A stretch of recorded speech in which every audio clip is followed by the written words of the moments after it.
এই 1.5 বছরের এই ডক্টর ইউনূসের এই যে পয়সা খরচ করছে, সেই পয়সাটা কি আমার আপনার নয়? সেটা কি দেশের নয়? তাহলে তারা যে জুলাই সনদ করলো, এটা কি হাসি তামাশার কোনো খেলা ছিল? সেই জুলাই সনদ কেন আজকে বাস্তবায়নে গড়িমসি হচ্ছে? আমরা এই গড়িমসি আমরা দেখতে চাই না। আপনারা দেখেন জুলাইকে পাশ কাটিয়ে আজকে আবার কিভাবে শুরু করেছে।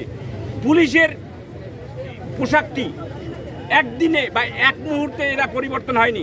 এটাকে নিয়ে বারবার বসা হয়েছে, এটাকে নিয়ে রিভাইন করা হয়েছে, এটাকে পছন্দ করা হয়েছে। তারপরে এখন আবার সেটা পছন্দ হচ্ছে না, আবার ঘুরে সেই আগের রঙে যেতে হবে, আবার ঘুরে সেই আবার ফ্যাসিস্ট আমলে যেতে হবে। এই ধরনের ধান্দাবাজি, ফান্দাবাজি আর বদমাইশি এগুলো আমরা মানব না। আমরা যতদিন আছি ফ্যাসিস্টের বিরুদ্ধে কথা বলেছি।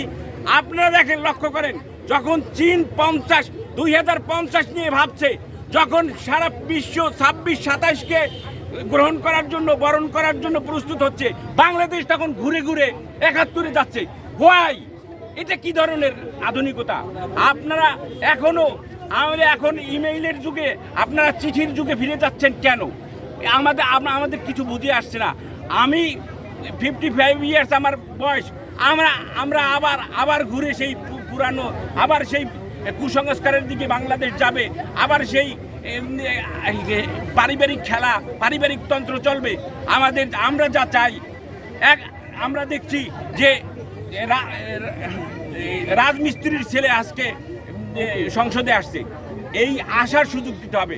আপনারা যারা এই সাংবাদিকতা আছেন, সাংবাদিক থেকে উঠে আসবে, তারা সংসদে গিয়ে কথা বলবে, সাধারণ মানুষের পক্ষ থেকে আসবে। আপনারা শুধু পারিবারিক তন্ত্রে আটকিয়ে রাখবেন, আপনারা ফ্যাসিস্ট তন্ত্রে আটকিয়ে রাখবেন, সেই বাংলাদেশ আর হবে না।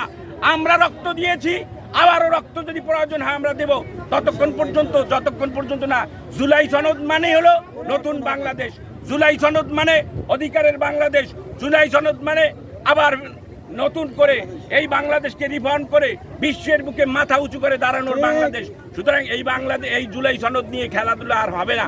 এবং অতি সত্বর আমাদের এখান থেকে সংসদে গণভোটকে কেন এড়িয়ে যাওয়া হচ্ছে? আমরা চাই অবিলম্বে সংস্কার পরিষদ গঠন করে জুলাই সনদকে বাস্তবায়ন করবে। যতক্ষণ পর্যন্ত করবে না, ততক্ষণ পর্যন্ত আমরা রাজপথ ছাড়ব না, ইনশাআল্লাহ।